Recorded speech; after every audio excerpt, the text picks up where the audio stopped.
오늘부터 우리는 에베소서 말씀을 매주일 함께 묵상을 할 것입니다. 지금까지는 우리가 성경의 어떤 한 권을 공부할 때에 1장부터 끝까지 공부하지 않고 중간중간 부분적으로만 공부했지만은 에베소서는 처음으로 1장부터 6장까지 한번 모든 말씀들을 한번 공부하기를 원합니다.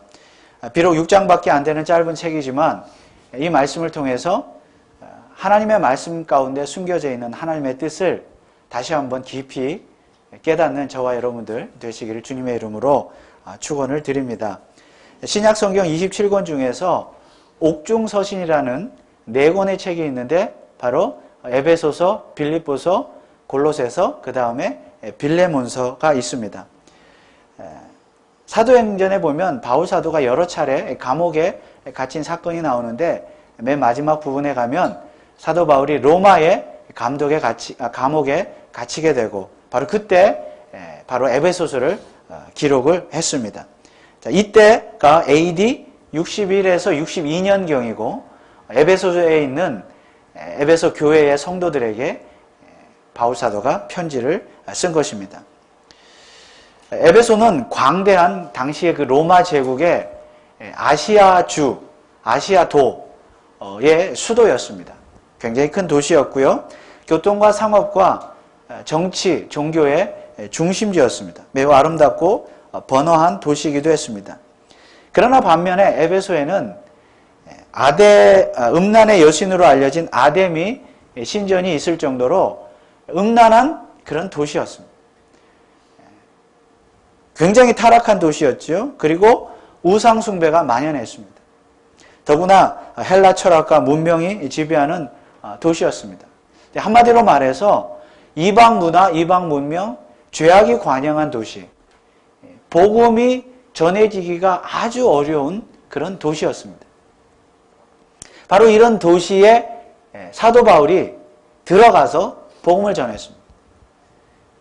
사도 바울은 2차 전도 여행 때 잠시 에베소를 들렸던 적이 있고, 그리고 3차 전도 여행 때 본격적으로, 이때가 AD 54에서 57년경인데 이때 에베소에 들어가서 우리가 아는 대로 약 3년 가까이 두란노 서원이라고 하는 곳에서 예수 그리스도의 복음을 전했고, 그로 말미암아 에베소에 교회가 생겨지게 된 것입니다. 그리고 바울은 이제 에베소를 떠났죠. 그리고 나서 처음 방문했을 때로부터 약 10년 정도의 시간이 흘렀고, 지금 바울은 로마 감옥에 갇혀 있는 것입니다. 그리고 이제 로마 감옥에서 바울 사도가 인생의 이제 말년을 보내고 거기서 자기 인생을 되돌아보면서 마무리하면서 과거를 돌아볼 때에 에베소 교회가 생각이 난 것이죠. 자기가 복음을 전하고 세웠던 그 교회가 생각이 나서 그 교회에 편지를 쓴 것이 바로 에베소서입니다. 신약성경 27권 중에서 거의 절반에 가까운 13권을 바울 사도가 기록을 했는데, 그 중에서 이 에베소서만큼 바울 사도의 사상, 신학을 총망라해서 보여주는 책이 없습니다. 그래서 일찍이 존 칼빈은 에베소서를 일컬어 바울 작품의 면류관이다 이렇게 표현을 했습니다. 그리고 많은 성경학자들 역시 에베소서를 바울 신학의 요약이다라고 말했습니다. 왜냐하면 이 에베소서는 짧은 책이지만 이 안에 신론, 하나님에 대해서, 기독론, 예수님에 대해서, 교회론, 구원론, 종말론, 성령론, 윤리론, 이 모든 것이 총망라해서 이 작은 책 안에 다 들어가 있기 때문입니다. 당시 바울 사도는 로마 감옥에서 에베소서를 기록을 했는데, 바울을 로마 감옥에 집어넣은 사람은 다름 아닌 네로 황제였습니다. 네로 황제는 무시무시한 황제죠. 우리가 역사적으로도 잘 알고 있습니다. 기독교인들을 많이 핍박하고 죽게 만든. 이 네로 황제는 무시무시한 사람이었는데 기독교인들에게서는 더할 나위 없이 무서운 존재였습니다. 에베소 지역에 있는 성도들도, 교인들도 이 로마 황제를 두려워했던 것이죠. 사도 바울의 걱정은 바로 이것이었습니다. 지금 감옥에 있지만은 이 에베소 교회 성도들이 이 황제의 그런 핍박, 로마 황제의 핍박 뭐 심했죠. 또 이 음란한 이런 세상, 헬라 철학, 이방 철학 이런 것들로부터 어떻게 믿음을 잘 지키고 있을까? 그 에베소 교인들의 신앙의 정체성을 잃어버리면 어떻게 할까? 기독교를 버리면 어떻게 할까? 이런 걱정하는 마음이 바울 사도의 마음속에 있었다는 것이죠. 그래서 에베소서를 기록한 것입니다. 로마 황제 사상이나 그리스나 로마의 다양한 종교 사상에 물들지 않도록, 그 에베소 교인들이 세상의 어떤 사상에 물들지 않도록 하기 위해서 기독교에 대해서, 그리고 교회에 대해서, 성도에 대해서 분명한 어떤 정체성을 한번 가르쳐줘야 되겠다. 뭐 당시에는 기독교 서적이나 뭐 이런 것들이 없었지 않습니까? 성경책도 없었고. 그래서 편지글로 뭔가를 좀 기록해서 전해줘야 되겠다. 그래서 에베소서를 기록한 것입니다. 그러다 보니까 에베소서에는 좀 딱딱하게 보일지 몰라도 신론, 기독론, 구원론, 성령론, 교회론, 윤리론, 종말론 이런 내용들이 다 들어가 있게 된 것입니다. 한마디로 교리 이야기죠. 그러나 교리란 결코 딱딱한 것이 아닙니다. 교리는 기독교를 바로 세워주는 뼈대와도 같습니다. 사람도 뼈대가 튼튼해야 건강하지요. 집안도 뼈대 있는 집안이 훌륭한 집안입니다. 뭔가 다른 가문에 없는 아주 훌륭한 가문이나 가풍이나 어떤 전통 이런 것들이 있는 집안이 뼈대 있는 집안이죠. 교회도 마찬가지입니다. 뼈대 있는 교회가 튼튼한 교회인 줄 믿습니다. 그 뼈대가 무엇입니까? 바로 교리입니다. 교리도 그냥 교리가 아니라 튼튼한 교리, 건강한 교리. 그러므로 우리는 이 에베소서를 통해서 우리가 믿고 있는 이 기독교의 뼈대가 무엇인가? 그리고 우리 교회는 어느 뼈대 위에 서 있는 교회인가? 과연 건강한 교회인가? 건강한 성도인가? 이것을 다시 한번 점검해보는 시간이 될 수 있기를 원합니다. 사도 바울은 먼저 자신이 사도가 된 과정을 1절에서 이렇게 소개하고 있습니다. 하나님의 뜻으로 말미암아 그리스도 예수의 사도된 바울은, 자기 자신이 사도인데 하나님의 뜻으로 되었다. 사실 신약 성경에서 사도라는 말은 아무에게나 붙여진 명칭이 아닙니다. 사도는 예수님의 직계 제자 12명의 제자에게만 붙여진 이름입니다. 사도란 보냄을 받은 자라는 뜻인데 예수님께서 친히 12명의 제자들을 사도로 삼으시고 세상으로 보내셨습니다. 왜 보내셨습니까? 예수 그리스도의 십자가의 죽음과 부활의 복음을 전하라고 보내셨습니다.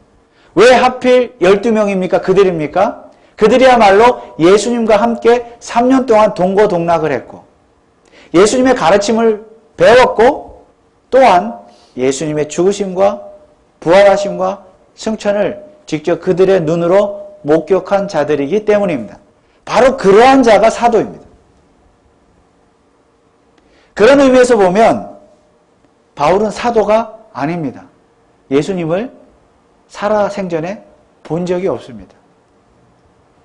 예수님을 따라다닌 적도 없고 가르침을 받은 적도 없고 눈으로 직접 본 적도 없습니다. 예수님의 죽음과 부활 보지 못했습니다. 한 번도 보지 못한 것은 둘째치고서라도 오히려 바울은 예수 믿는 자들을 핍박하는 자였습니다.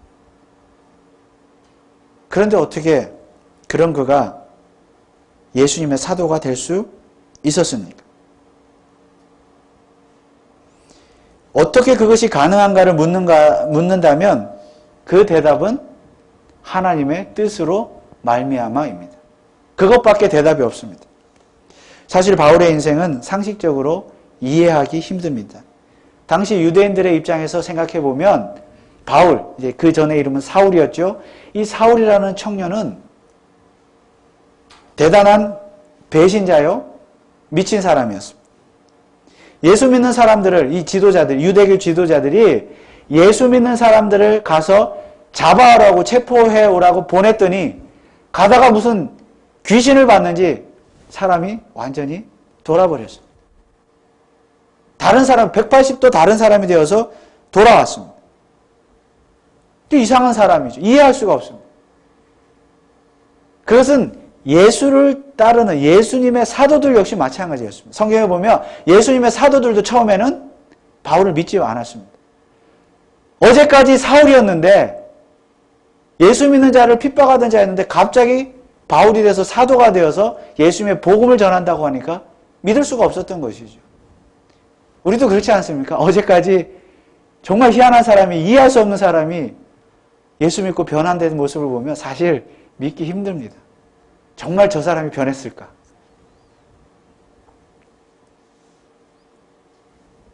이해할 수 없는 일이 일어난 것이죠. 예수님 입장에서 보면 어땠을까요? 예수님 입장에서 보면 사울은 예수님의 원수였습니다. 사울이 예수 믿는 자들을 체포하려고 한 것은 곧 예수를 핍박하는 일이었습니다. 사울아 사울아 내가 어찌하여 나를 핍박하느냐, 예수님이 그렇게 말씀하셨습니다.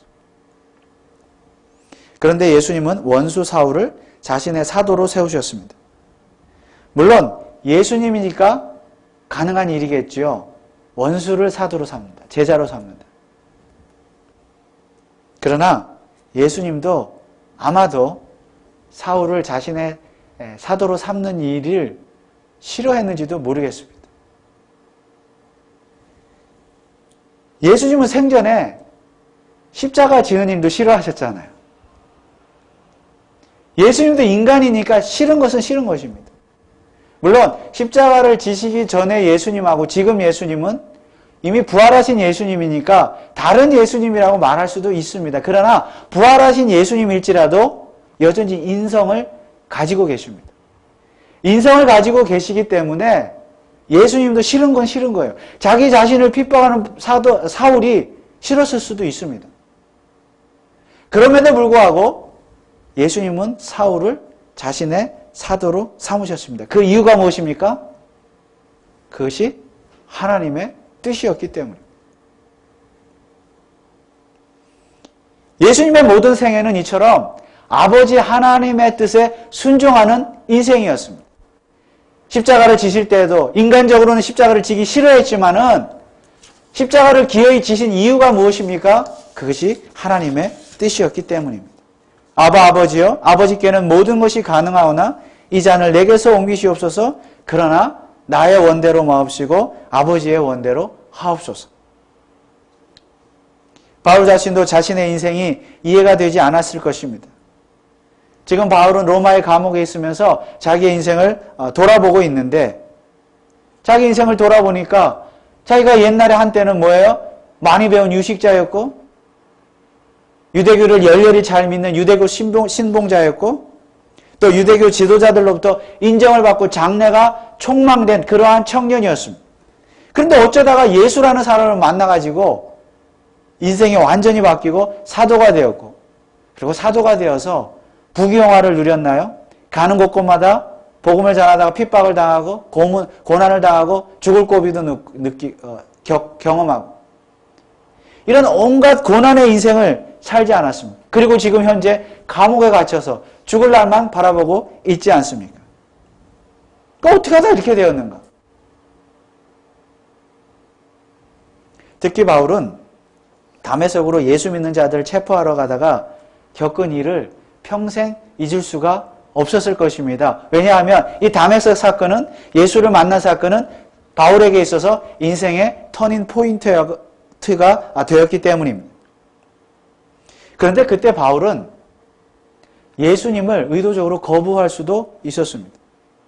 하늘로부터 무슨 소리가 들렸죠? 사울아 사울아. 여러분 무슨 소리가 들릴 때 내가 무슨 헛소리를 들었나 보다 그렇게 무시할 수도 있잖아요. 사울이 예수님을 음성을 들었을 때 눈이 멀게 되었다 그랬습니다. 눈이 멀게 되었어도 강렬한 태양빛 때문에 잠깐 내가 눈이 멀었구나 그렇게 치부해버리고 넘어갈 수도 있습니다. 재수가 없으려니까 별일이 다 일어나는구나 이렇게 말할 수도 있죠. 또 나중에 눈이 떠진 이후에도 그래 그거 봐 별거 아니었잖아 그러면서 여전히 사울이라는 사람이 예수를 핍박하고 예수 믿는 자를 핍박했을 수도 있습니다. 아니면 평생 눈이 멀게 되었다 할지라도 눈이 먼 상태로 예수를 핍박하고 예수 믿는 자를 핍박할 수도 있었습니다. 여러분 무슨 말씀입니까? 인간이 아무리 눈이 멀다 할지라도 눈이 멀게 된다 할지라도 다 예수님을 만나는 것은 아니더라는 것입니다. 병이 나고 파산을 경험한다고 해서 다 예수님을 만나는 것은 아닙니다. 만나는 사람만 만납니다. 예수님을 만나는 사람만 만납니다. 그럼 누가 예수님을 만납니까? 하나님의 뜻에 포함된 자가 예수님을 만나는 줄 믿습니다. 그래서 하나님의 뜻에 포함된 자는 결코 예수님의 부르심을 거부할 수가 없습니다. 내 의지로 거부하고 말고 할 문제가 아닙니다. 하나님의 뜻이니까 나는 당연히 예수님을 만나게 되어 있습니다. 왜냐하면 하나님은 하나님의 뜻 안에 있는 자를 반드시 찾으시고 부르시기 때문입니다. 그래서 바울이 그렇게 고백한 것이에요. 하나님의 뜻으로 말미암아 내가 사도가 되었다. 하나님의 뜻이 아니고는 그 누구도 예수님을 만날 수가 없습니다. 저는 얼마 전에 지금은 고인이 되었지만 이름만 대면 누구나 다 아는 한국의 유명한 코미디언의 일대기에 대한 영상을 우연히 보게 되었습니다. 그는 오랜 무명 시절 끝에 일약 유명한 그 코미디의 황제가 되었는데 그 계기가 있었더라고요. 저도 몰랐는데 이번에 알았습니다. 하춘화 다 아시죠? 하춘화 씨의 그 쇼에 같이 따라다니는 무명 코미디언이었는데 하춘화 씨가 공연을 하는 이 극장이 갑자기 무너져 내렸습니다. 아마 무슨 사건인지 다 아실 것입니다. 저는 몰랐어요. 이번에 알았습니다. 그 무너진 그 건물 더미 속에 하춘화 씨가 깔려서 죽게 되었는데 바로 이 코미디언이 무명의 코미디언이 죽음을 무릅쓰고 이 하춘화를 얻고 나가서 살렸다는 것이죠. 그래서 이 무명 코미디언은 무명이었지만 의리의 사나이다. 그것이 이름이 또 하춘화 때문에 유명해져가지고 일약 유명한 코미디언이 되었고 한국의 코미디언의 황제가 되었다는 것입니다. 물론 자기 자신도 이 사건으로 인해서 4주 동안 병원 신세를 지는 그런 큰 상처를 입기도 했다고 합니다. 제가 말씀드리려는 것은 그것이 아니라 당시 연예계에서 전도왕으로 소문이 났던 SBS 오케스트라 김정택 단장이라는 분이 있습니다. 지금도 단장을 하시는지는 모르겠습니다. 이분이 장로님이신데 이분이 생전에 이 코미디언을 황제가 되었을 때도 전도를 하려고 그렇게 노력을 많이 했다 그래요. 성경책도 사주고 찬송가도 사주고. 그런데 이 코미디언이, 제가 이름은 되지 않겠습니다. 코미디언이 도망 다녔대요. 이 장로님만 나타나요. 그러면서 하는 말이 나중에 믿을게. 나중에 믿을게. 나중에 믿을게. 제발 좀 귀찮게 하지 마. 성경책 나중에 읽을게. 교회 나중에 갈게. 그러다가 끝내 예수님을 믿지 않고 죽었습니다. 이 김정택 장로님은 이 코미디의 황제가 세상을 떠났을 때 그 자체도 슬펐지만 더 슬펐던 것이 뭐냐면 그가 예수를 믿지 않고 세상을 떠났다는 사실. 이게 참 예수님을 믿고 떠났으면 제가 이 예화로 들기도 더 좋았을 텐데. 그래서 이름을 밝히지 않는 거예요. 예수님을 믿지 않고 세상을 떠났다는 사실이 더 가슴이 아팠다는 거예요. 코미디 황제가 떠난 것보다. 더 가슴 아픈 것은 자기 손으로 그분의 손을 잡고 함께 영접 기도를 하지 못한 것. 그분으로 하여금 예수님을 영접하고 영접 기도를 하도록 하지 못하게 한 것이 그렇게 가슴이 아파서 울었다는 것입니다. 이 장로님. 제가 한번 생각을 해보았습니다. 제가 드리고자 하는 말씀은 이것입니다. 자신이 남을 살린 것도 위험한 가운데 살린 것도 훌륭한 일이지만 자기 자신도 죽을 고비에서 극적으로 살아나게 되었다고 한다면, 목숨을 건졌다면 제2의 인생을 살게 되는 것인데, 그때 남의 전도를 받았을 때 한 번쯤은 죽음에 대해서, 인생에 대해서, 천국에 대해서 생각해 보지 않았을까? 그런 생각을 해보게 되었습니다. 또 이 코미디언이 하나밖에 없는 아들을 교통사고로 잃었다 그래요. 너무 슬퍼했다 그럽니다. 만약에 사랑하는 가족을, 아들을 잃었다고 한다면 그때 복음이 귀에 들어오지 않았을까? 인생에 대해서, 삶에 대해서, 죽음에 대해서, 천국에 대해서 한 번쯤은 생각해 보지 않았을까?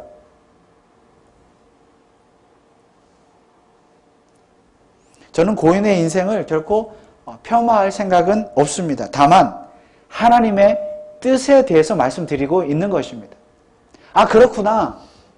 하나님의 뜻이 아니고서는, 하나님의 뜻 안에 들어가지 않고서는 어느 누구도 예수를 믿을 수가 없구나. 예수님을 만나서 구원을 받을 수가 없구나. 아무리 사람이 인생의 고난을 경험하고 시련을 당하고 죽을 고비를 넘긴다 할지라도 하나님의 뜻이 아니고서는 예수 그리스도를 만날 수가 없구나. 고난이 있다고 해서 다 예수님을 만나고 하나님을 만나는 것은 아니더라는 것입니다. 그런데 바울은 눈이 머는 그 고난 가운데서도 예수님을 만났습니다. 역시 눈이 멀게 되었어도 나중에 예수님을 핍박하고 예수 믿는 자들을 핍박할 수도 있었지만은, 그러나 그는 결국 예수님을 만났고 회심했고 예수님의 사도가 되었습니다. 그리고 모진 고난과 핍박과 오해를 받았습니다. 그런데 아무리 생각을 해도 이해가 되지 않는 자신의 과거를, 그래서 바울 사도는 단 이 한마디 말로 표현하고 있는 것입니다. 하나님의 뜻으로 말미암아 그리스도 예수의 사도된 바울은. 그래서 바울 사도는 2절에서 무엇이라고 인사하고 있습니까? 하나님 우리 아버지와 주 예수 그리스도로 쫓아 은혜와 평강이 너희에게 있을지어다.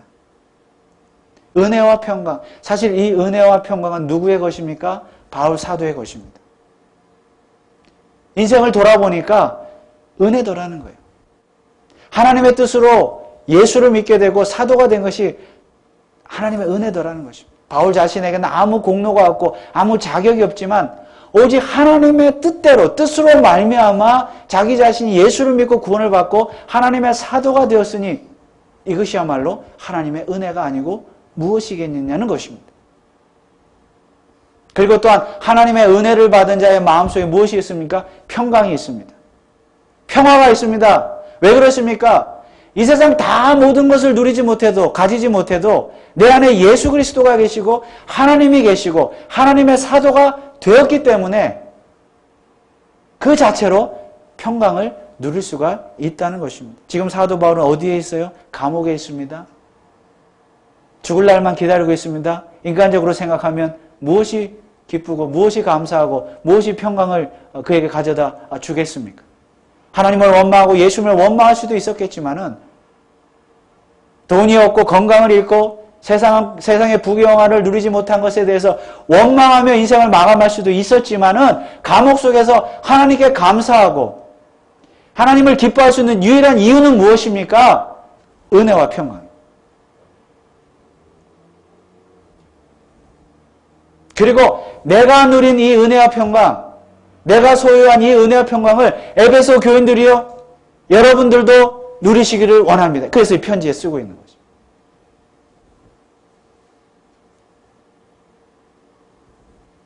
오늘 우리들은 어떻습니까?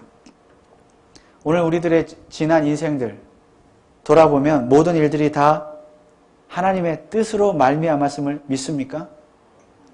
물론 그렇게 믿습니다. 인생을 살아오면서 겪었던 좋은 일들이나 나쁜 일들이나 기쁜 일들이나 슬펐던 일들이 모든 것이 다 하나님의 뜻으로 말미암아 일어난 일들입니다. 그렇다면 오늘 저와 여러분들의 마음속에도 진정 하나님의 은혜와 평강이 있습니까?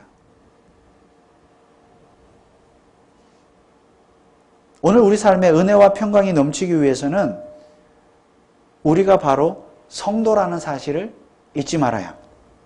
바울 사도는 에베소에 있는 성도들에게 편지를 썼습니다. 여러분, 성도가 무엇입니까? 오늘 1절에서 성도에게 이랬지요. 여러분, 성도가 무엇입니까?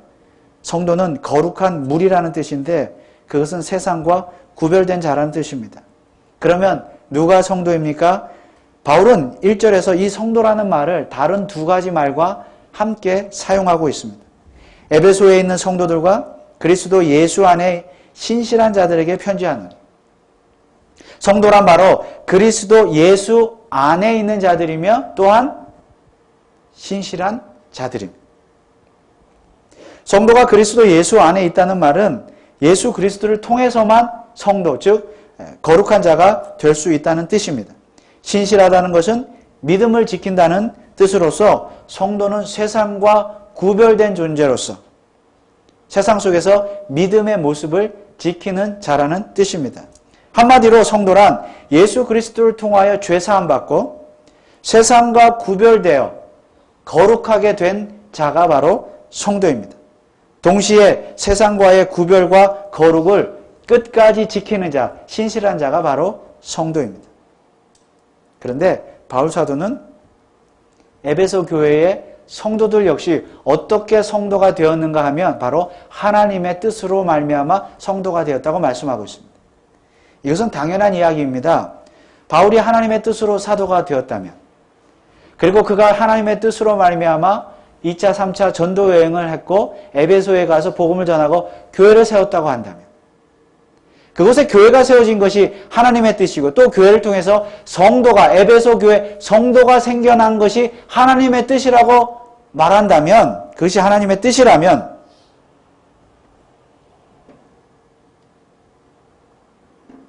당연히 에베소 교회 성도는 하나님의 뜻으로 말미암아 성도가 된 것입니다.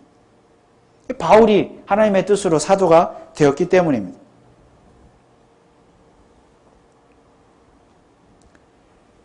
성도란 이처럼 하나님의 뜻으로 된 것이 성도입니다. 그러므로 우리 까마리오 제일장로교회가 이곳에 세워졌고 이 교회를 통해서 성도가 생겨났다면 그것도 하나님의 뜻인 줄 믿으시기 바랍니다. 그래서 교회는 결코 사람이 세우는 것이 아닙니다. 교회의 주인은 결코 사람이 아니라 하나님이어야만 하는 것입니다. 아무튼 오늘 저와 여러분들이 성도가 분명하다고 한다면, 거룩한 자, 구별된 자가 분명하다고 한다면 우리가 성도가 된 것도 다 하나님의 뜻으로 말미암아 된 줄 믿습니다. 사실 우리 자신이, 내 자신이 성도가 된 건 가만히 생각해 보면 이해할 수 없는 일입니다. 우리 자신들도, 여러분들도 과거를 생각해 보면 그 시절에, 어느 시절에 그 순간에 예수를 안 믿을 수도 있었잖아요. 어떤 순간에 예수를 거부할 수도 있었잖아요. 어떤 고난 가운데서 죽을 고비를 경험하면서 예수님을 믿었습니까? 그렇더라도 아무리 죽을 고비를 당한다 할지라도 그 순간에 예수를 거부할 수도 있었잖아요. 마치 그 고인이 된 코미디언처럼. 사람이 고난을 경험한다고 다 예수를 만납니까?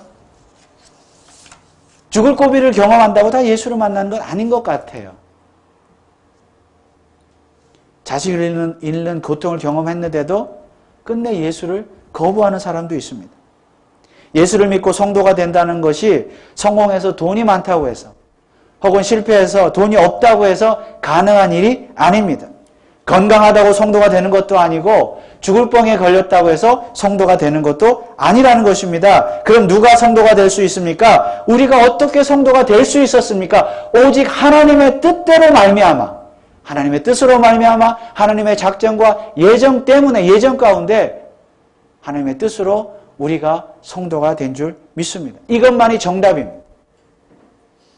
오늘 내게 어떤 자격이 있어서가 아니라 그저 하나님께서 나를 사랑하셔서 당신의 뜻대로 나를 죄 가운데서 구원하시고 성도로 삼아 주셨을 뿐입니다. 이것이야말로 우리가 이 생에서 누릴 수 있는 가장 큰 은혜인 줄 믿습니다. 가장 큰 은혜를 우리가 받았잖아요. 그리고 우리가 은혜를 받은, 가장 큰 은혜를 받은 결과가 무엇입니까? 바로 평강입니다. 이 은혜, 이 구원의 진리, 하나님의 뜻으로 말미암아 성도가 된 것은 변하지 않는 진리입니다. 이 변하지 않는 진리, 이 진리를 깨닫는 것이 은혜요. 이 은혜를 간직한 자가 마음의 평강을 누리게 되는 줄 믿습니다. 세상이 요동치고 세상이 변하고 우리 삶에 고난이 있고 고통이 있다 할지라도 우리를 넘어뜨린다 할지라도 우리가 마음속에 평화를 누리고 평강을 누릴 수 있는 가장 유일한 오직 유일한 한 가지 비결은 무엇입니까? 근거는 무엇입니까? 바로 은혜입니다. 이해할 수 없는 상황 가운데서도 나를 성도로 삼아주신 하나님의 이 은혜야말로 변하는 이 세상 가운데서 내가 평강을 누리며 기뻐하며 살아갈 수 있는 유일한 삶의 원천인 줄 믿으시기 바랍니다. 사도 바울이 에베소서를 쓰면서 에베소에 있는 성도들이라고 말을 할 때 이 에베소에 있는 성도라 이렇게 말한 이유가 무엇이겠습니까? 물론 그들이 에베소에 살고 있으니까 에베소에 있는 성도들이겠지요. 그러나 사도 바울은 그 성도들을 일컬어서 그리스도 예수 안에 있는 신실한 자들이라고도 표현을 했습니다. 이것은 에베소 성도들의 진짜 주소는 in 에베소, 이 영어로 말하면 in 에베소가 아니라 그리스도 예수 안에 있는 성도라 했으니 in Christ Jesus. 그들의 진짜 영적인 주소는 in 에베소가 아니라 in Christ라는 것을 강조하고 있다는 말씀입니다. in Christ 안에 있는 사는 이 성도들이야말로 진짜 성도다. 성도들의 영적인 주소는 in Christ라는 말씀입니다. 우리 모두는 in 카마리오, in 벤츄라 혹은 in USA에 살고 있습니다. 공기 좋고 물 좋고 경치 좋은 곳에 살고 있습니다. 그런데 왜 우리에게는 여전히 은혜와 평강이 없습니까? 우리가 in Christ에 살지 않고 여전히 in 카마리오, in 벤츄라, in 미국에 살고 있기 때문입니다. 영적으로 보면 우리가 살고 있는 이 세상은 온통 죄로 물든 세상입니다. 그런데 그 속에서 우리는 왜 여전히 은혜와 평강을 누리지 못합니까? 우리의 영적인 주소가 in Christ가 아니기 때문입니다. 에베소서는 로마 제국의 아시아도의 수도로서 큰 도시이지만 타락하고 음란한 도시였다고 말씀을 드렸습니다. 그런데 그 타락하고 음란한 도시에 누가 살고 있었습니까? 바로 성도들이 살고 있었습니다. 그리스도 안에 있는 신실한 자들, 거룩한 자, 성도들이 그 안에 살고 있었습니다. 바울 사도는 그것을 리마인드 시켜주고 있는 것입니다. 여러분들이 in 에베소에 살고 있지만 여러분들의 영적인 주소는 in Christ입니다. in Christ에 살고 있을 때에 그것을 깨달을 때에 여러분의 마음에 큰 은혜와 평강이 임할 것입니다. 그렇습니다. 에베소 교회 성도들은 죄악된 세상 가운데 살고 있었지만 또한 온갖 유혹과 시련과 핍박을 당했지만은 그들은 여전히 in Christ, 예수 그리스도 안에 하나님 안에 거하고 살았기 때문에 은혜와 평강을 누리며 살 수가 있었습니다. 오늘 우리가 살고 있는 이 도시, 이 미국을 보면 에베소보다 더하면 더했지 하나도 다를 것이 없습니다. 이미 지난 6월 말에 미국 연방 대법원이 동성 결혼을 최종 합법화한 것 우리가 잘 알고 있습니다. 이제 세상은 정말 이렇게 흘러가고 있습니다. 그렇게 결정이 나니까 이제 몰몬 교도들이 또 들고 일어나더라고요. 이제 그들은 일부 다처제를 또 믿잖아요. 일부 다처제도 허락해달라. 지금 소송을 할 거래요. 근데 허락해줘야 돼요, 이제.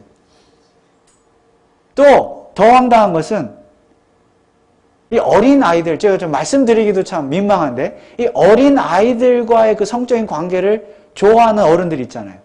뭐라 그래? 소아성애자들. 이 소아성애자들이요, 이 소송을 낼 거래요. 어린 아이들을 상대로 성적인 관계를 맺는 것도 우리의 취향이니까 인정해달라는 거죠. 정말 이제 세상이 너무 타락하고 죄로 치닫고 있습니다. 이러한 때에 하나님은 저와 여러분들을 성도, 즉 거룩한 자, 구별한 자로 불러주셨습니다. 그리고 인 카마리오, 인 벤추라, 그것이 아니라 이 죄악된 세상 가운데 인 크라이스트의 삶을 살라고 불러주셨습니다. 그것이 하나님의 뜻입니다. 하나님의 뜻으로 성도로 불러주신 것은 인 크라이스트, 하나님의 인 갓, 하나님 안에서, 예수 그리스도 안에서 성도 말 그대로 세상에 물들지 않고 세상과 구별되어서 하나님을 높여드리고 하나님만을 기뻐하면서 은혜와 평강 가운데 거하며 살라고 하는 것이 하나님의 뜻입니다. 그럼 우린 세상에 물들지 말아야 돼요. 그래서 교회가 중요한 것이죠. 우리 자녀들 위해서 더욱 기도해야 될 줄 믿습니다. 그러나 그렇다고 해서 인 크라이스트라고 해서 세상과 완전히 세상과 등을 돌려서 우리만, 교회만, 성도들만 거룩하게 잘 살면 된다. 그것은 아니죠.